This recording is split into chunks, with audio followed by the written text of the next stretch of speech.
Estamos de volta com o Band Entrevista, hoje conversando sobre o Alzheimer. Nosso entrevistado é o neurologista Dr. Lucas Cruz. Doutor, o fator hereditariedade é levado muito em consideração no Alzheimer ou não necessariamente? Então, assim, na verdade, a questão do Alzheimer de forma hereditária, de forma genética, existem realmente algumas famílias que apresentam essa questão de transmissão de alguns genes que aumentam muito o risco de Alzheimer. Mas, na verdade, é uma minoria dos casos, é menos de 1% dos pacientes com Alzheimer tem essa questão da forma genética, né? Então, ou seja, se meus familiares tiveram, não necessariamente eu vou ter.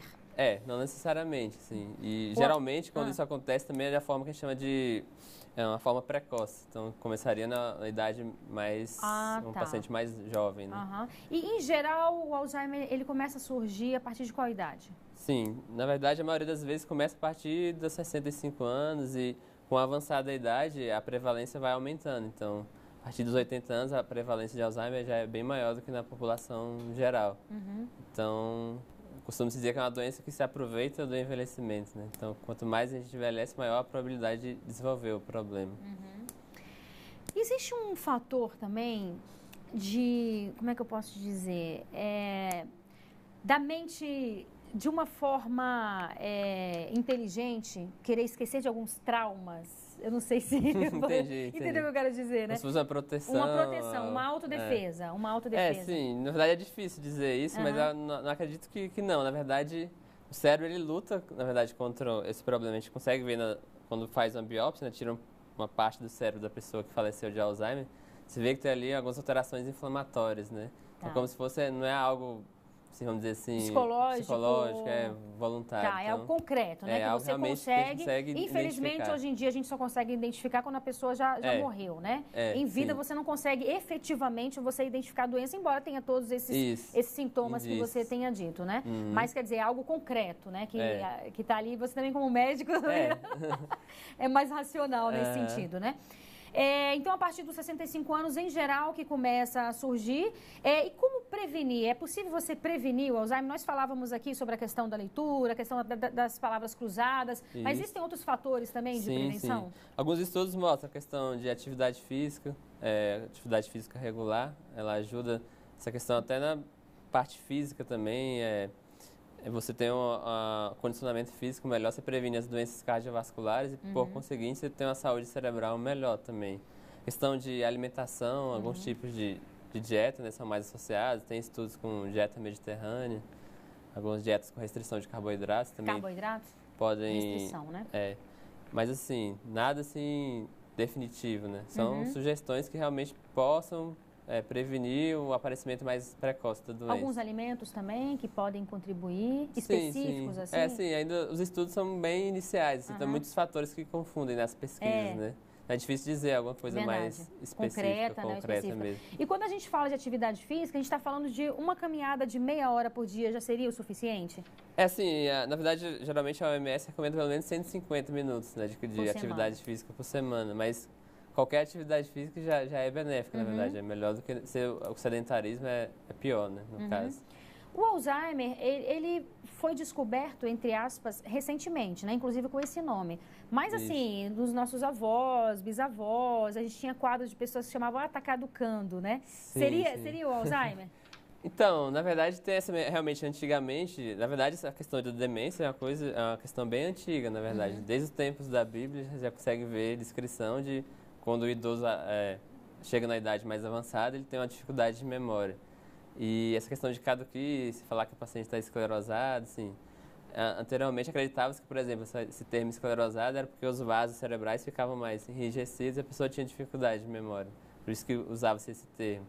Mas isso existe ou não? Existe, mas não com esse termo a gente usa. A gente chama de problema vascular, né? Não seria os vasos em si, é problema de circulação cerebral. E acreditava-se também que a gente chamava de demência senil, que era uma demência secundária à própria avançada idade. Verdade. Mas aí se viu com os estudos dos cérebros, que na verdade não era um problema da idade, mas sim uma alteração de proteínas, que a gente chama de proteínas anormalmente processadas. E essas proteínas são tóxicas para o cérebro. Elas acreditam que sejam uma das causas, né, do problema. Então, na verdade, foi visto que realmente é uma doença em si, que realmente não era só uma questão do envelhecimento em si.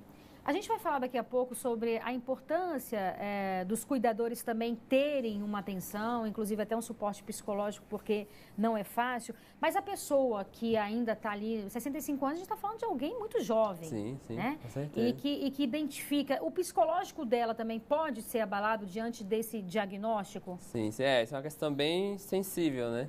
Porque a questão de dar esse diagnóstico para a pessoa é bem complexa, né?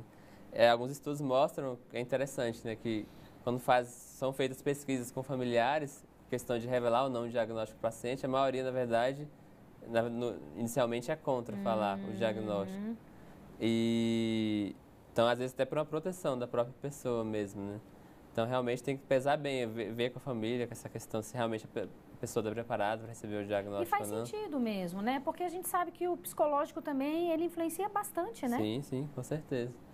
É preciso preparar bem, assim, antes de realmente falar ou conversar sempre com os familiares. É muito importante essa questão dos familiares, né? Estar sempre presente na consulta. Porque realmente, nessa questão do Alzheimer, a gente depende também muito dos familiares para passarem, né, o caso do paciente para a gente entender melhor o que está acontecendo. Sim, é verdade. E aí, falando um pouco sobre essa questão dos cuidadores, né? Em geral, são pessoas que sofrem muito, né? Por vários motivos, inclusive o fato da pessoa que você ama, seu pai, sua mãe, tá ali e muitas vezes não se lembra de você, né? Isso, bem complexo, é um sofrimento bem grande, sim.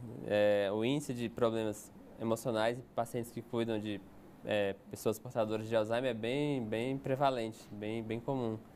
Porque, é como você falou, né? A pessoa que você tem o conhecimento, ela começa a não mais interagir com você, não interage com o ambiente. Principalmente nas fases mais graves, começa a ficar totalmente dependente para as atividades de vida diária. Precisa de ajuda para se alimentar, para fazer as necessidades. Então, realmente é um quadro que gera bastante sofrimento. Às vezes, até para o próprio paciente, né, meio questionável, é difícil dizer, né? Ele perde essa questão da sensibilidade, mas as pessoas em volta sofrem muito. E é preciso dar bastante apoio para elas também nesse sentido.